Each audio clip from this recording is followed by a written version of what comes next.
ওসমান হাদি নামক একজন রাজনৈতিক ব্যক্তি, স্বতন্ত্র পদপ্রার্থী, ঢাকা শহর ৮ নম্বর আসনে, ৮ নাকি ৭, ৮ নম্বর আসনে। ও আমার ভাইরা, স্বতন্ত্র পদপ্রার্থী, রাজনৈতিক দল হিসাবে বড় রাজনৈতিক দলের প্রতিনিধিত্ব করে না এমন কোন মানুষ হয়ে ওঠে নাই যে উনি ওখানেই সংসদ সদস্য হয়ে যাবেন। কিন্তু কে বা কারা জানি দুর্বৃত্তের গুলিতে আহত হয়ে হাসপাতালে এখন জীবন মৃত্যুর সন্ধিক্ষণে কাটাচ্ছে। গোটা বাংলাদেশ হাদির জন্য হাহাকার করছে। উনি এমন একজন ব্যক্তি, স্পষ্ট করে হক কথাগুলো বলে দেন, বলেন ঠিক কিনা? এমন কথা বলার মানুষ কম পাওয়া যায়। তিনি বলেছেন, হক কথা এভাবেই বলে যাব, আমি শহীদ হতে পারি, আমার সন্তানেরা বলবে, তার সন্তানেরা বলবে, কালের পরিক্রমায় এইভাবেই আমাদের আন্দোলন চলতে থাকবে, বলেন ঠিক কিনা? আপন আপন বলিস কারে, কেউ তো আপন হয় না। আপন আপন বলিস কারে, কেউ তো আপন হয় না। স্বার্থ ছাড়া এই ভুবনে আপন তো কেউ রাই না। স্বার্থ ছাড়া এই ভুবনে আপন তো কেউ রাই না। আপন আপন বলো কারে, কেউ তো আপন হয় না। আপন আপন বলো কারে, কেউ তো আপন হয় না। স্বার্থ ছাড়া এই ভুবনে আপন তো কেউ রাই না। স্বার্থ ছাড়া এই ভুবনে আপন তো কেউ রাই না। চোখ বুঝিয়া ভাবর মন, কে তোর আপন জন।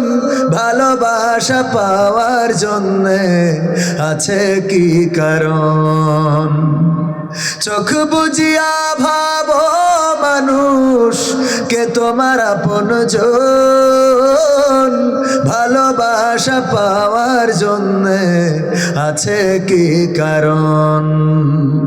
চোখের আড়াল হলে দেখিস, চোখের আড়াল হয়ে দেখিস, তোর কথা কেউ কই না। স্বার্থ ছাড়া এই ভুবনে আপন তো কেউ রই না। স্বার্থ ছাড়া এই ভুবনে আপন তো কেউ রই না। কার জন্যে তোর ভালোবাসা, টাকা ঘরার বাড়ি, মরার পরে কবরেতে রাখবে তাড়াতাড়ি।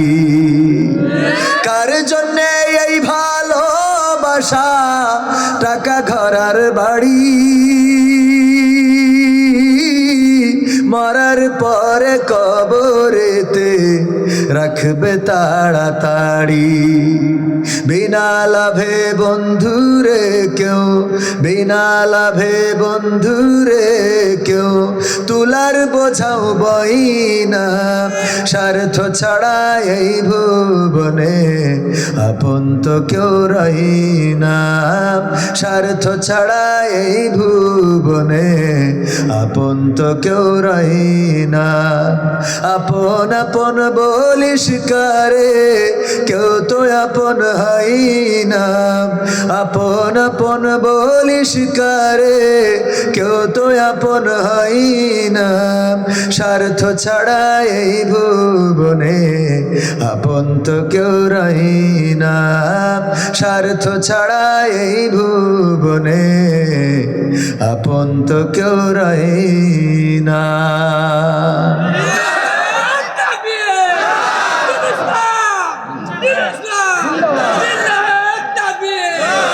ওগো আমার ভাইরা, স্বার্থ ছাড়া আপন মানুষ খুঁজে পাওয়া বড্ড দায়। কবির বিন সামাদ আজকে আপনাদের বড় বক্তা, বড় আলেম, আপনাদের প্রধান মেহমান। কত আপন জন, কিন্তু স্বার্থ ছাড়া এখানে আসি, কথা কয় না, স্বার্থ ছাড়া আসে নাই। এমনি ভাবে গোটা দুনিয়ার জিন্দেগিতে যদি বলেন স্ত্রী আপন না আপন না, স্ত্রীর যদি হক আদায়ে ব্যর্থ হন, স্ত্রীর যদি মন খুশি করতে ব্যর্থ হন, স্ত্রীর যদি চাহিদা পূরণে ব্যর্থ হন, স্ত্রীর যদি বিলাসিতা আয়োজনে ব্যর্থ হন, তাহলে দেখা যাবে স্ত্রীও পরকীয়া করে অন্যের সাথে চলে যায়। যদি বলেন মা আপন, কত মা আছে সন্তান ফেলে রেখে চলে যায়, আছে না নাই? কত মা আছে সন্তানকে ফেলে রেখে চলে যায়, পরকীয়া প্রেমিকের হাত ধরে চলে যায়, সন্তানকে ফেলে রেখে অন্য মানুষের হাত ধরে। আহারে কত মাকেও যেতে দেখেছি। সুতরাং মা আপন এটাও এখনকার সময় বলা যায়। যদি বলেন বাবা আপন, বাবাও সন্তানকে ফেলে নিরুদ্দেশ হয়েছে, এমন আছে না নাই? মা সন্তানকে ফেলে বাবা নিরুদ্দেশ হয়ে গেল, অথবা সন্তান আর মাকে ফেলে বাবা আবার আর একটা বিয়ে করে নিল, নিজের সুখের জন্য অন্য জায়গায় চলে গেল রে। আবার সন্তানের কথাও যদি বলি, কত সন্তান আছে বাবার ঘাড়ে লাঠি মারে, কত সন্তান আছে মাকে ঘাড় ধরে বের করে দেয়, আছে না নাই? কত সন্তান আছে মাকে বউয়ের কথা মতো নির্যাতন করে, আছে না নাই? সিরাজগঞ্জে নাই? সিরাজগঞ্জে থাকলে উল্লাপাড়াই নাই, উল্লাপাড়ায় থাকলেও এখানে একজনও নাই। আছে কিরা কিরা হাত তুলবেন? কে কে কে? ও আমার ভাইয়েরা, মাকে বের করে দেয়। কয়দিন আগে দেখলাম পাবনায় নামাজরত থাকা অবস্থায় মাদকের টাকা না পাওয়াতে কলিজার টুকরা সন্তান কুপিয়ে কুপিয়ে পিতাকে হত্যা করেছে। ভাইরা আমার, স্বার্থের জন্য সবাই ঘরে। আজকেও বাংলাদেশে অনাকাঙ্ক্ষিত ঘটনা ঘটে গেল। ওসমান হাদি নামক একজন রাজনৈতিক ব্যক্তি, স্বতন্ত্র পদপ্রার্থী, ঢাকা শহর 8 নম্বর আসনে, 8 নাকি 7, 8 নম্বর আসনে। ও আমার ভাইরা, স্বতন্ত্র পদপ্রার্থী, রাজনৈতিক দল হিসাবে বড় রাজনৈতিক দলের প্রতিনিধিত্ব করে না, এমন কোন মানুষ হয়ে ওঠে নাই যে উনি ওখানেই সংসদ সদস্য হয়ে যাবেন। কিন্তু কে বা কারা জানি দুর্বৃত্তের গুলিতে আহত হয়ে হাসপাতালে এখন জীবন মৃত্যুর সন্ধিক্ষণে কাটাচ্ছে। গোটা বাংলাদেশ হাদির জন্য হাহাকার করছে। উনি এমন একজন ব্যক্তি, স্পষ্ট করে হক কথাগুলো বলে দেন, বলেন ঠিক কিনা? এমন কথা বলার মানুষ কম পাওয়া যায়। তিনি বলেছেন, হক কথা এভাবেই বলে যাব, আমি শহীদ হতে পারি, আমার সন্তানেরা বলবে, তার সন্তানেরা বলবে, কালের পরিক্রমায় এইভাবেই আমাদের আন্দোলন চলতে থাকবে, বলেন ঠিক কিনা?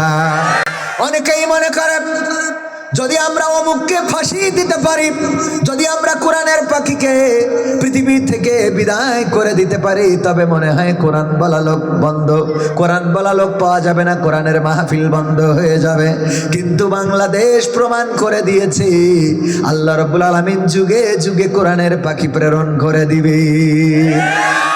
ইতিপূর্বে যাদেরকে ফাঁসির কাস্টে ঝুলানো হয়েছে, যাদেরকে দেশ থেকে বিতাড়িত করার পায়তারা করা হয়েছে, যাদের বাংলাদেশে রাজনীতি নিষিদ্ধ করার পায়তারা করা হয়েছে, আজকে তারাই যেন বাংলাদেশের নেতৃত্বের আসনে বসতে যাচ্ছে, বলেন ঠিক কিনা?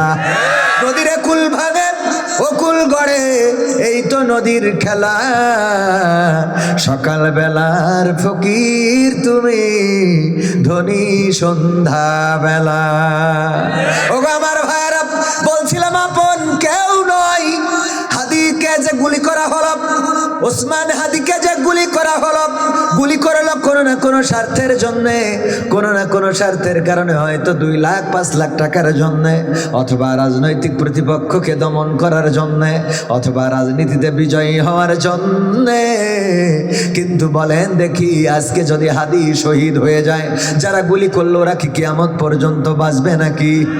যদি চেয়ার পায়, যদি ওইখানে সংসদ সদস্য অন্য প্রতিপক্ষ নির্বাচিত হয়েও যায়, বলেন দেখি চিরদিন কি ক্ষমতা ক্ষমতা থাকবে নাকি? না, ক্ষমতার পালা বদল হয়ে যাবে। ওগো আমার ভাইয়েরা, আমরা সংঘাত চাই না, সংঘর্ষ চাই না, আমরা হত্যা চাই না, খুন চাই না, রাহাজানি চাই না। আমাদের এই বাংলাদেশ সাম্প্রতিক সম্প্রীতি যেন বজায় থাকে, সাম্প্রদায়িক সম্প্রীতি যেন বজায় থাকে, দলীয় সম্প্রীতি যেন বজায় থাকে, ভাইয়ে ভাইয়ে সম্প্রীতি যেন বজায় থাকে, আলেম এবং নন আলেম সম্প্রীতি যেন বজায় থাকে, কওমিয়া এবং আলিয়া সম্প্রীতি যেন বজায় থাকে। একটি আল্লাহ রাব্বুল আলামিন যে কথা বলে দিয়েছেন, ওয়াতাসিমু বিহাবলিল্লাহি জামিআ ওয়ালা তাফাররাকু, তোমরা সংঘবদ্ধভাবে আল্লাহর রজ্জুকে আঁকড়ে ধরো, পরস্পর বিচ্ছিন্ন হয়ো না। আমরা বাংলাদেশিরা বাংলাদেশের জন্য ঐক্যবদ্ধ কি হওয়া যাবে? মুসলমানে দ্বন্দ্ব করা চলবে না, সীসা ঢালা প্রাচীর হবে, কখনো তা টলবে না। মুসলমানে দ্বন্দ্ব করা চলবে না, সীসা ঢালা প্রাচীর হবে, কখনো তা টলবে না।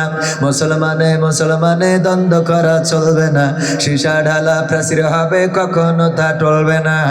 তবেই শান্তি পাবে, অশান্তি দূর হবে, তবেই শান্তি পাবে, অশান্তি দূর হবে। কেউ আর মুসলমানের বাজে কথা বলবে না, মুসলমানে দ্বন্দ্ব করা চলবে না, সীসা ঢালা প্রাচীর হবে, কখনো তা টলবে না। কে আওয়ামী, কে বিএনপি, কে জামাত ইসলাম, এটা আমাদের নয় পরিচয়, মুসলিম মোর নাম। কে আওয়ামী, কে বিএনপি, কে জামাত ইসলাম, এটা আমাদের নয় পরিচয়, মুসলিম মোর নাম। এ কথা মানলে পরে শান্তি আসবে ঘরে, এ কথা মানলে পরে শান্তি আসবে ঘরে। কেউ আর মুসলমানের বাজে কথা বলবে না, মুসলমানে দ্বন্দ্ব করা চলবে না, সীসা ঢালা প্রাচীর হবে, কখনো তা টলবে না। মুসলমানে দ্বন্দ্ব করা চলবে না, সীসা ঢালা প্রাচীর হবে, কখনো তা টলবে না। মাঝাবের লড়াই যদি চলে, শান্তি আসবে না রে ভাই কোনোই কৌশলে। কওমিয়া আলিয়ার মাঝে লড়াই যদি চলে, শান্তি আসবে না রে ভাই কোনোই কৌশলে। ঐক্যবদ্ধভাবে থাকলে শান্তি পাবে, ঐক্যবদ্ধভাবে থাকলে শান্তি পাবে, এছাড়া শান্তি পাবার রাস্তা কবু মিলবে না। মুসলমানে দ্বন্দ্ব করা চলবে না, সীসা ঢালা প্রাচীর হবে, কখনো তা টলবে না। রাজি আছেন? মুসলমান ঐক্যবদ্ধ কি থাকা যাবে? দল মত নির্বিশেষে এক আল্লাহর জন্য, আল্লাহর কোরআনের জন্য, আল্লাহর নবীর জন্য এবং ইসলামের জন্য ঐক্যবদ্ধ হওয়ার দরকার আছে না নাই? আল্লাহ আমাদের সবাইকে ঐক্যবদ্ধ থাকার তৌফিক দান করুন, বলেন আমিন। পাগলা মধ্যপাড়া যুব সমাজ কর্তৃক আয়োজিত 2 দিন ব্যাপী তাফসিরুল কোরআন মাহফিলের দ্বিতীয় দিবস তথা সমাপনী দিবসের সম্মানিত সভাপতি জনাব KM আলাউল হক সাহেব, যিনি প্রচার সম্পাদক বাংলাদেশ জামাত ইসলামী বড়হর ইউনিয়ন। এছাড়া সহসভাপতি রয়েছেন জনাব মোহাম্মদ মানিক মিয়া, যিনি আসতে পারেননি হয়তো, ইতালি প্রবাসী, উনি সহসভাপতি এবং এই মাহফিলের পৃষ্ঠপোষক। আল্লাহ রাব্বুল আলামিন উভয়কে হায়াতে তাইয়্যিবা নসিব করে দিন, বলেন আমিন।